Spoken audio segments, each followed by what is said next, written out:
Well, it was a feeling of anxiety that I had and my family as well. I felt that ultimately the situation would be all right. I had no idea though that the committee would vote me out by such a sizable margin. Do you have any comments on being the first black federal judge in Alabama? No. Did you expect this? I had expected after the nomination by Senator Heflin and Senator Stewart last summer, I had expected to be among the first two black federal judges in Alabama. I believe that had the nomination been defeated, a number of persons who were willing to continue their faith in the system might have had that faith questioned very seriously.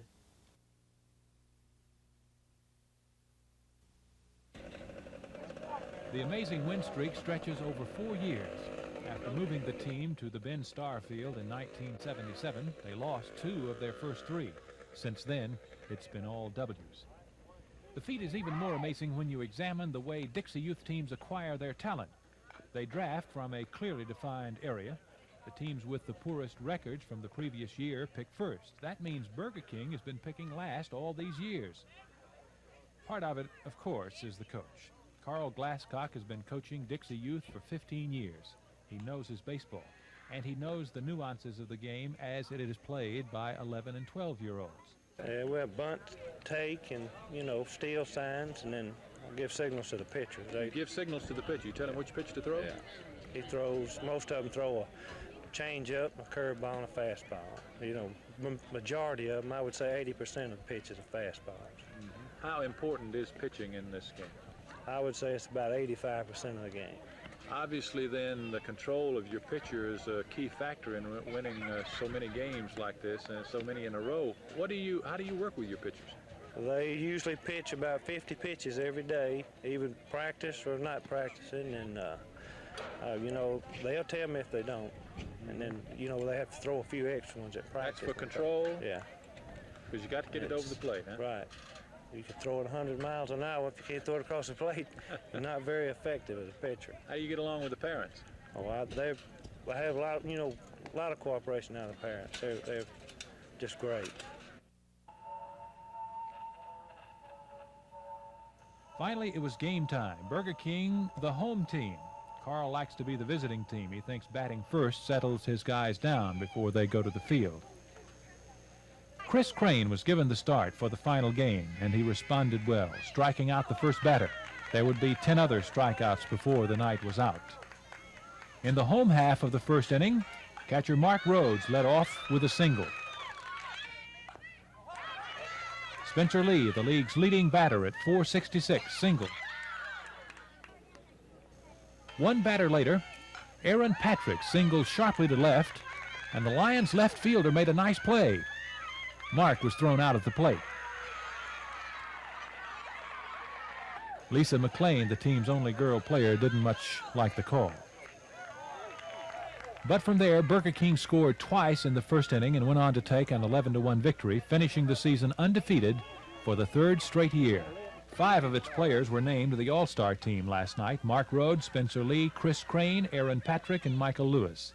They began practice on July 7th for the sub-district playoffs, and who knows, they may even wind up in the Dixie Youth World Series in August.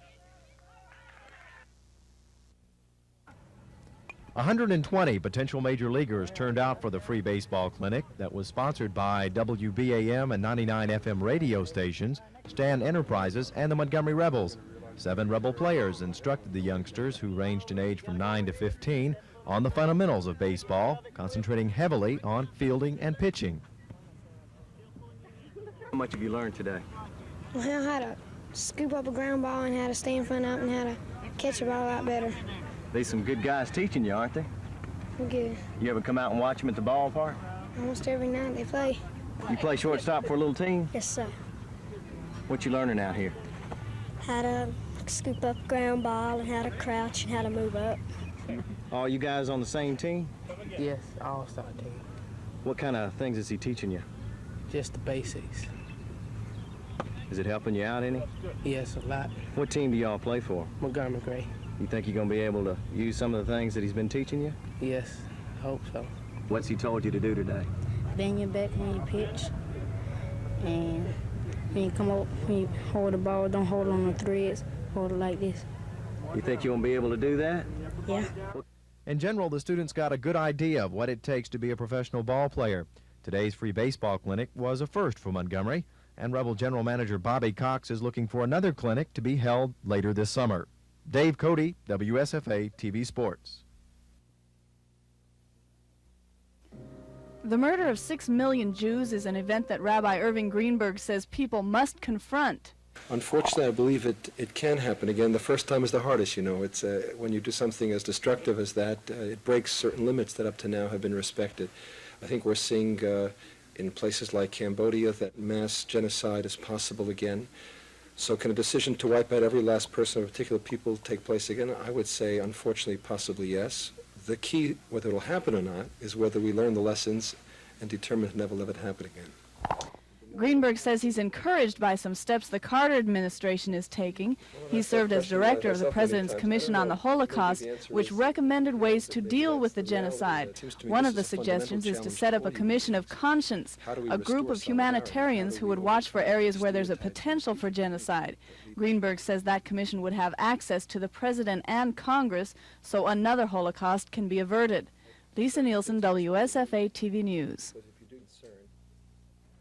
The post office will handle all those registering for the draft as regular customers. There will be no special accommodations, and it's up to the individual to get to the post office and fill out the necessary forms. The process is simple. All you have to do is fill in your name, address, birth date, and social security number. The post office will then mail the form on to the Internal Revenue Service for key punching, and they in turn will mail it on to the Selective Service in Washington. If you are eligible for the draft and fail to register, you could be fined $10,000 or 5 years in prison. There's been no active registration of young men since 1975, and the Selective Service Board says this isn't an induction. It's just a way to keep the records active in case there is a national emergency. Gina Gregory, WSFA TV News. Representative Charles Adams of Phoenix City says personnel from the Department of Education, the Commission on Higher Education, and the Examiners of Public Accounts are among the state agencies who will assist the committee. Adams says the agencies will contact secondary and post-secondary education institutions to see if they follow standard accounting procedures and more. Well, we want to look too at non-academic expenditure such as entertainment costs, lobbying costs to the institutions, areas that might not be absolutely necessary. We want to look at the elementary and secondary lunchroom programs, an area that's being cut back from the state level, and we want to try to evaluate that. We want to look at the textbook purchasing procedures to see if there's a way that money can be saved there through less frequent changes of text and so forth. The committee has pretty wide latitude as to the areas that we can look. Our purpose is to seek out dollars that can be saved in education. Adams says the committee will meet again next Tuesday. George Mitchell, WSFA TV News. We're going to give a little attention to that with The Farm Cooperative is a USDA pilot program, the purpose of which government officials say will be to give low-income persons the opportunity to buy their own land after receiving some on-the-farm training. The cost of the project is expected to be over $30 million, with the taxpayers picking up half of the tab. This tract of land recently purchased contains 3,200 acres and is located in the farming community of Marvin. Many Lee and Russell County farmers are upset, saying that the federally backed farm offers economic advantages to the co-op participants, which they claim is unfair to farmers in the private sector. Earlier, Lee County farmers Roy Lazenby and W.O. Baker filed suit against the federal funding of the cooperative. Yesterday, the suit was dismissed by federal Judge Hobbs, who calls the lawsuit premature.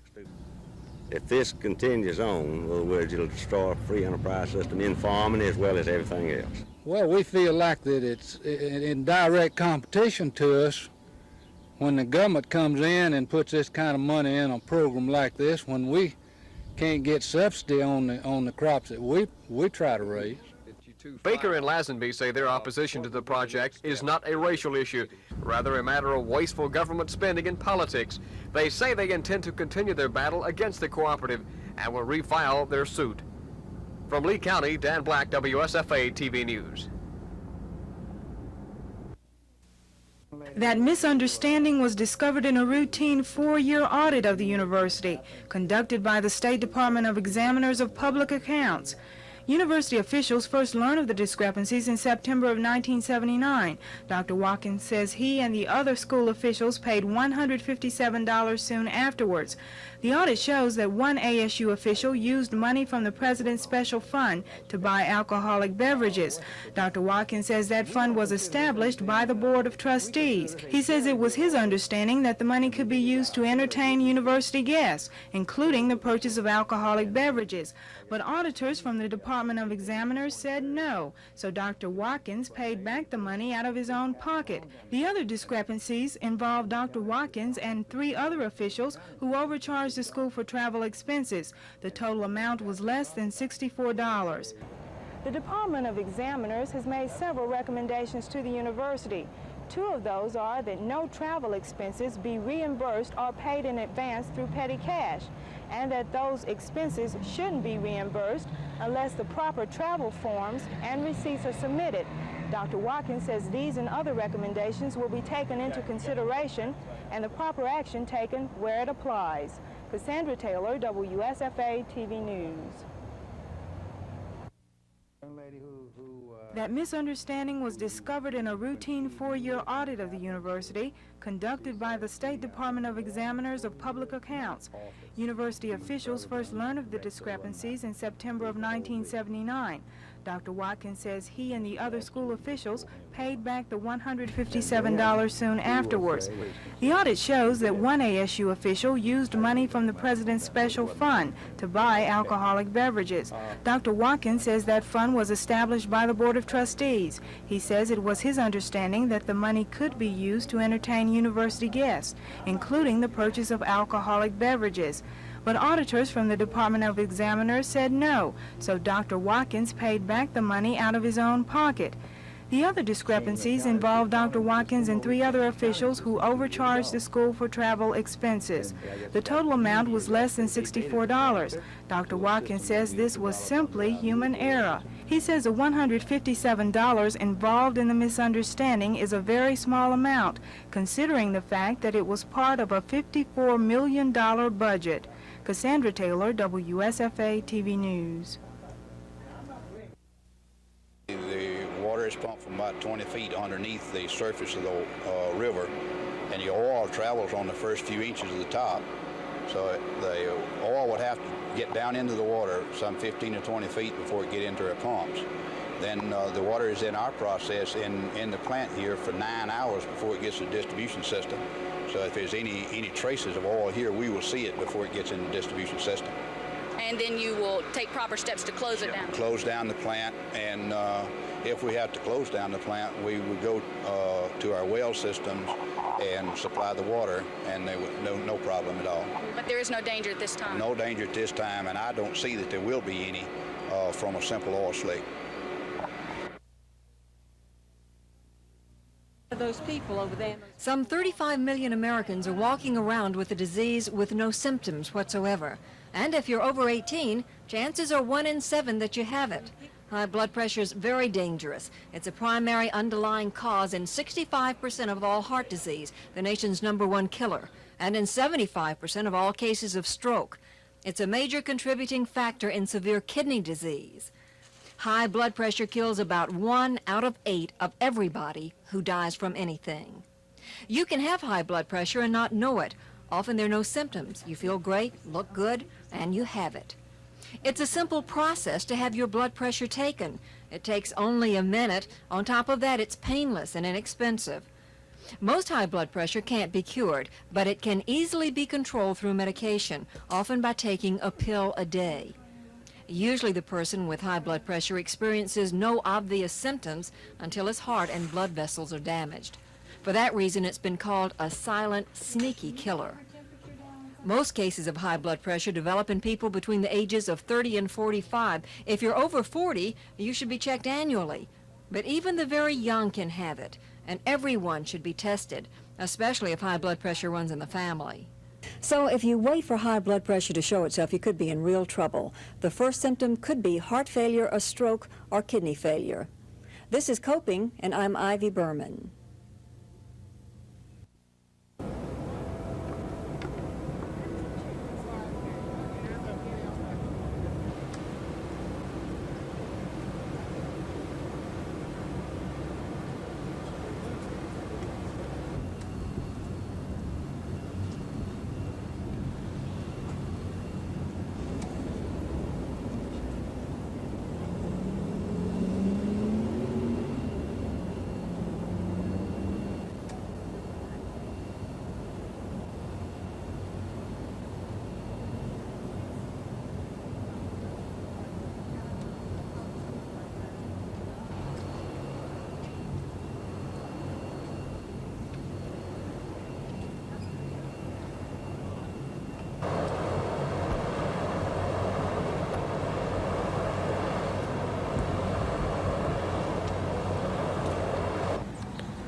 We expect excellence from students at school when nothing else in our society expects excellence. You know, I'm always hearing something about which I can predict. And if you read anything in the news, you know that the economic conditions daily worsens across our state. So tighten your belts. You're going to have proration for the third straight year, and next year will be the worst of all three. I'm very happy to announce to our association the personal friend of yours. I suppose I know vocation to quality education. Alabama Council, we're happy to see each of you here with us today, and we appreciate your interest in being present with us. Aronoff Realty, the managing agent for Normandale Shopping Center, says it's been advised by its owners they plan extensive remodeling of the center. Aronoff has contacted the merchants by letter about the changes. The details will be revealed after they've been worked out by contractors. Aaron Aronoff says contrary to some people's belief, the shopping center is not dying, and merchants are still doing a good volume of business. He says the recent exodus of Loveman's department store was not because it lost revenue, but rather because the parent company went bankrupt. Aronoff says Loveman's never lost a dollar while it was in Normandale. He says the shopping center is in the process of negotiating with 3 small department stores to fill the void created by Loveman's departure. Aronoff says it will take several $100,000 to renovate the multi-million-dollar shopping center. Normandale Shopping City opened in September 1954. The arcade portion was added 3 years later. Aronoff says the old Loveman store and 3 small stores are the only vacancies that exist in the more than 40 available retail outlets. George Mitchell, WSFA TV News.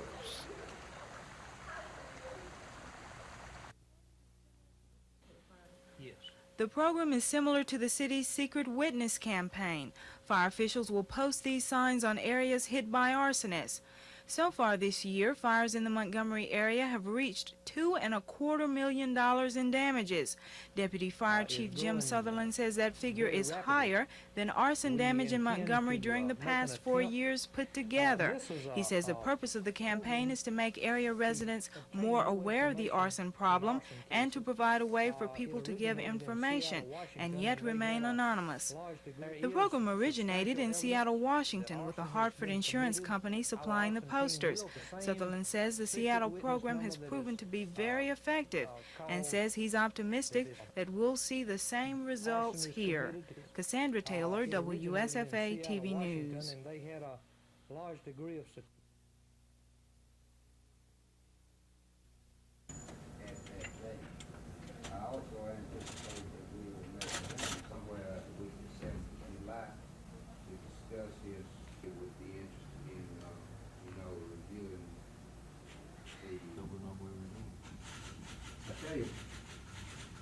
basically what I thought was an idea is to which direction we want to meet one afternoon and then follow the day. There's so many questions on that. I don't know if that's the consensus now.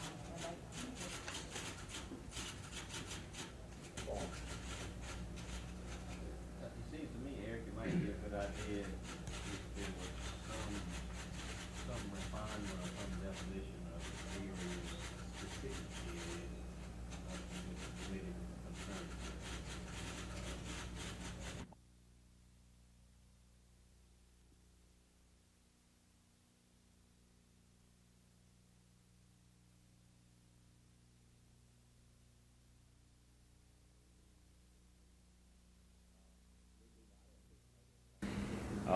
We do not anticipate any large incomes over the next several days. We will receive possibly $45 million from sales tax funds. We're still looking at, by the end of this month, at the most, a payment of possibly 55 or so percent of the monthly payment. As the funds continue to come in the next month, and it may well be by the 10th or 15th of the month before we can actually make a full payment for the month of June to elementary and secondary and post-secondary education. Tuskegee Mayor Johnny Ford says the city's main problem is the lagoons still in use are overloaded, and some areas don't even have a facility for treatment, so the septic tanks are saturated, causing health and environmental problems. This is where the city of Tuskegee gets its drinking water and where it discharges its waste, so it's just a vicious circle. But with the new grant, the city will be able to adequately treat the sewage and go a long way toward clearing up Alabama's waterways. We will be able to take many of our residential areas off of septic tanks and to put them on sewage, because the lagoon aerated treatment is not sufficient in this day and time. So this will enable us to solve that problem and put our treatment on a higher standard. The new treatment plant will pump 8 million gallons of water a day and should see the city into the year 2000. It will also open the way for industry to come in. Gina Gregory, WSFA TV News.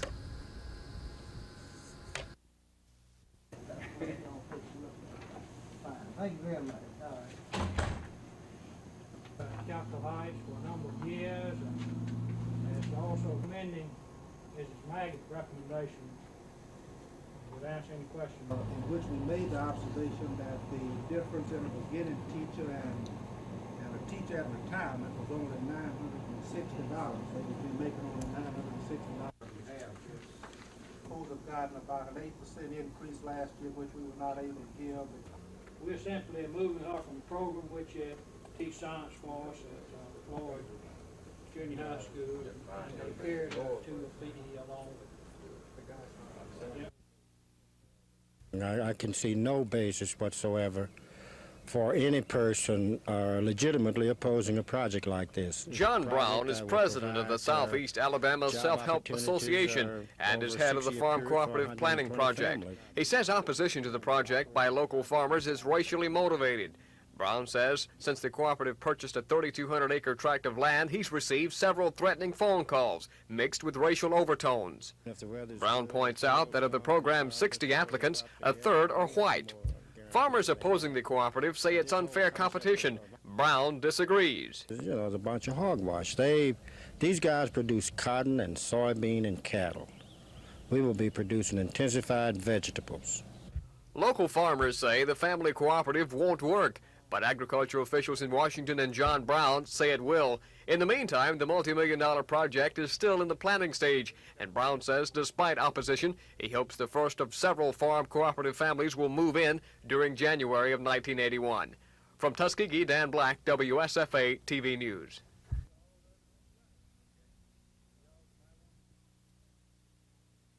This is how the slick was discovered. A waterworks employee spotted the light oil slick during one of several daily visual checks of the river. State water improvement officials say the slick originated somewhere above the toll bridge, but they're still not sure where the spill occurred. Waterworks officials aren't too worried because most of the oil disappeared within 24 hours after its discovery, and the few traces of oil left will probably disappear soon, thanks to some recent rains. The river is real high. We have a good flow in the river. Oil really is not a big problem. It's only when it's low that we'll have such a problem. Owners of city water shouldn't worry about the water contamination. Water for the city is drawn 20 feet below the river's surface. The oil floats on top. Perry Plan officials constantly monitor and test the water intake every 30 minutes, and they say they'll continue their close watch on the city's water until all traces of the oil disappear. Sydney Kohara, WSFA TV News.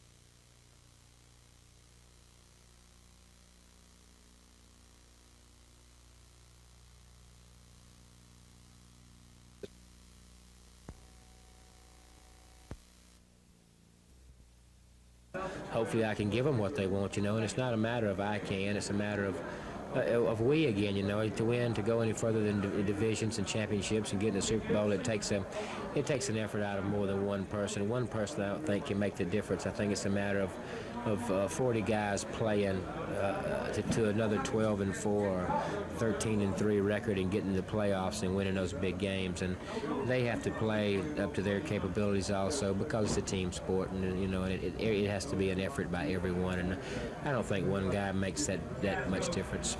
Have you talked with Kenny Burr and some of the guys? Have you worked with them some? You think it's going to work out real good? Well, I've talked to a lot of them when I was in Houston, and they all seem to be optimistic about the season and optimistic about the trade. And I've thrown the ball to Kenny Burrows the last 2 days, and Ronnie Coleman's in town, and we've been throwing the ball around, and they seem to be looking forward to it, and they're a hungry outfit. They've come so close the last couple of years, and they see a light at the end of the tunnel, and they want to win, and they're really looking forward to the season, and so am I. They've really made me feel welcome and accepted, and it's going to be a good situation.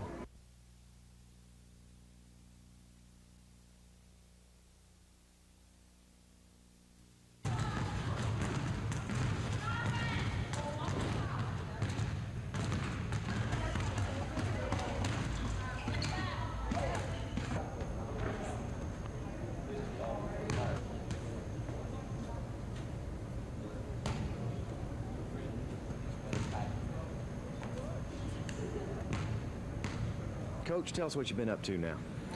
Well, we're doing a lot of recruiting. Our rising seniors are out now, and we try to get into homes as early as we possibly can. We're in the summer camp business.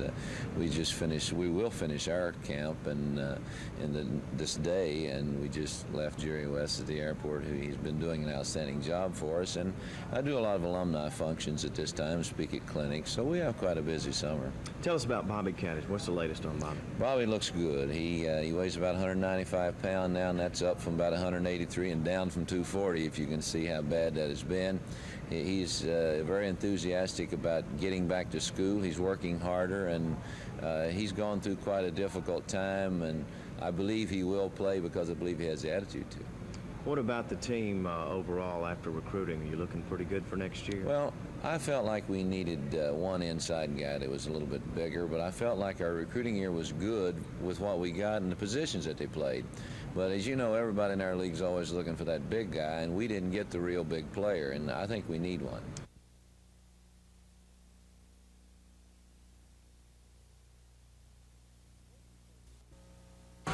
Folsom says he wants to run for Senate because he sees a need for strong leadership and because he says Democrats need someone who will carry their banner in Congress.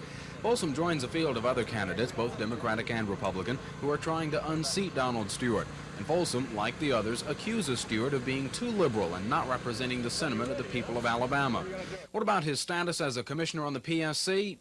I plan to carry on my duties at the commission just as usual. The responsibilities will be carried out. I will not neglect them, and we will carry on. Folsom says he has the experience to deal with domestic affairs and can quickly learn international affairs well enough to prove himself as a strong opponent for the two Republican candidates who are leaning heavily on foreign affairs as their qualifications for office. He says he'll file qualifying papers next week and begin what he calls a positive campaign for office. Chris Grimshaw, WSFA TV News.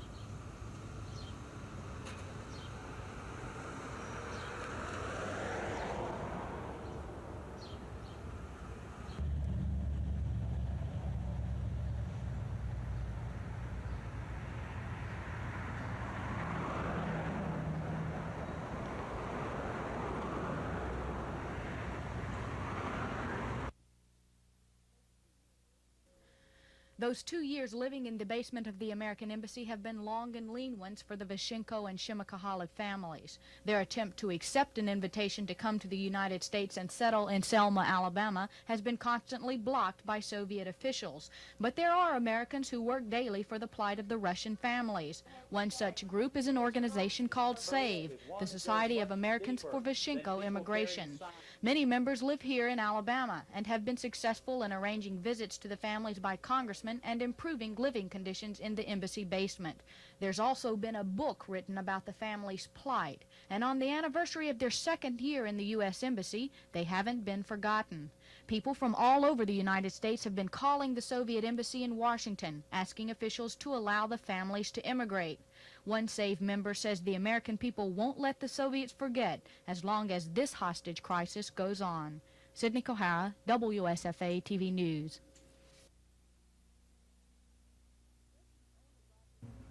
Gretchen's owner brought her to the veterinarian for a cat distemper shot. So far, the distemper vaccine is the only vaccine used to immunize dogs against parvoviral enteritis. The parvovirus was just discovered in 1978, and it has a high mortality rate, especially among puppies. Recently, veterinarians from Montgomery, Wetumpka, Prattville, and Millbrook gathered to discuss handling of the disease. They say it's prevalent in central Alabama, but not epidemic. Montgomery veterinarians say the cases they've seen are from scattered areas of the city, indicating the incidence so far is just sporadic. Veterinarians are recommending that owners restrict the movement of their dogs in dog shows, travel, and obedience school, anywhere their pets could come in contact with other dogs. Veterinarians also are trying to vaccinate as many dogs as possible, but their biggest problem is finding enough vaccine. Many veterinarians in the city have run out of the vaccine, but they expect more next week. Meanwhile, dog owners are urged to check for symptoms such as diarrhea and vomiting and to keep their dogs away from other dogs. Lisa Nielsen, WSFA TV News. Good integrity, more or less. Hide away from the heat and just sit and catch my breath. Did you go into television first? Confidence in the Public Service Commission, and if perchance this does not work the first 2 years, then I'm going to work to abolish my own job by seeing if we can't get the legislature to find some other agency that can handle the duties of the PSC. Look forward to. We've had, like I said, we had the helicopter come Monday from the state troopers, and we're not there. Hey,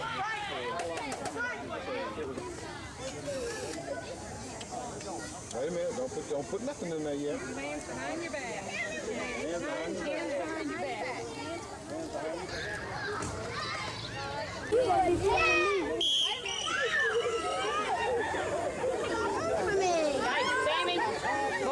little bit. Wait a minute.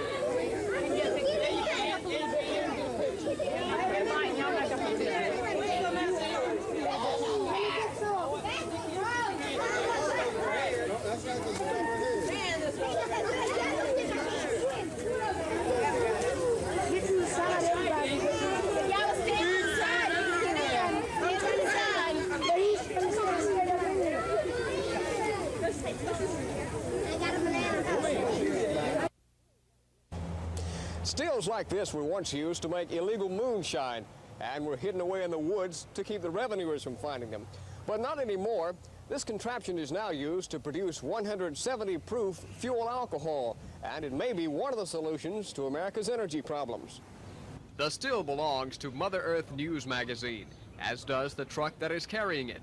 The truck, which has been modified to run off of fuel alcohol, is part of a traveling workshop. Promotion director is Ray Healy. A person could build this still for less than $250, easily. And at the seminar, we'll show people how to build a still for less than $500 that'll put out 8 to 10 gallons of alcohol per hour. So they could work one day. Healy will conduct an alcohol fuel seminar at the Montgomery Civic Center Monday. He will explain how to build a still, how to convert cars, trucks, tractors, and even home furnaces to burn alcohol fuel. It may not bring OPEC to its knees right away, but Healy says fuel alcohol, whether it's produced in a still like this or in a more sophisticated one, will be a competitive fuel in the near future. Dan Black, WSFA TV News. I'm just so excited for them. I feel like all our offensive linemen were good enough, you know, to be drafted, and I just wish them the best and hope, you know, they can make it. Me particularly, it's kind of hard to hang up your cleats and say, well, it's all over now. But my life didn't rest in football alone. It rested in the Lord. So. What about your immediate plans? Are you going to stay at the capstone for a while? Or? Well, I'm going to go back to Alabama and work on a graduate degree and coach with Coach Bryant. So I'll still be around it. We're going to still see you on the sidelines then, right? Hopefully so, if he'll let me down there. What are your thoughts about the Tide next year? Well, I feel like we can be good. It's just a matter of a lot of guys really show a lot of character and class and defensively don't get fat-headed, and offensively really dedicate themselves to going for a third straight national title, because it takes a lot of dedication, and it takes this summer working hard, and you can't just show up in the fall and say, okay, let's start. It started right after we won the last one. You start working on another one, so it just depends what the players want to do.